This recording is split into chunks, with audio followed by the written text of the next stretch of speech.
কোথায় চলে গেল মগ? নিয়ে আয় নিয়ে আয়, ওই কি ধরতে নিয়ে আয়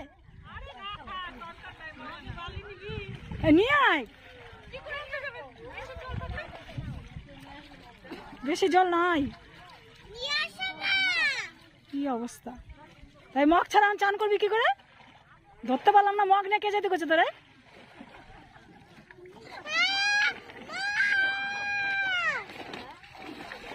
এই মগ ওই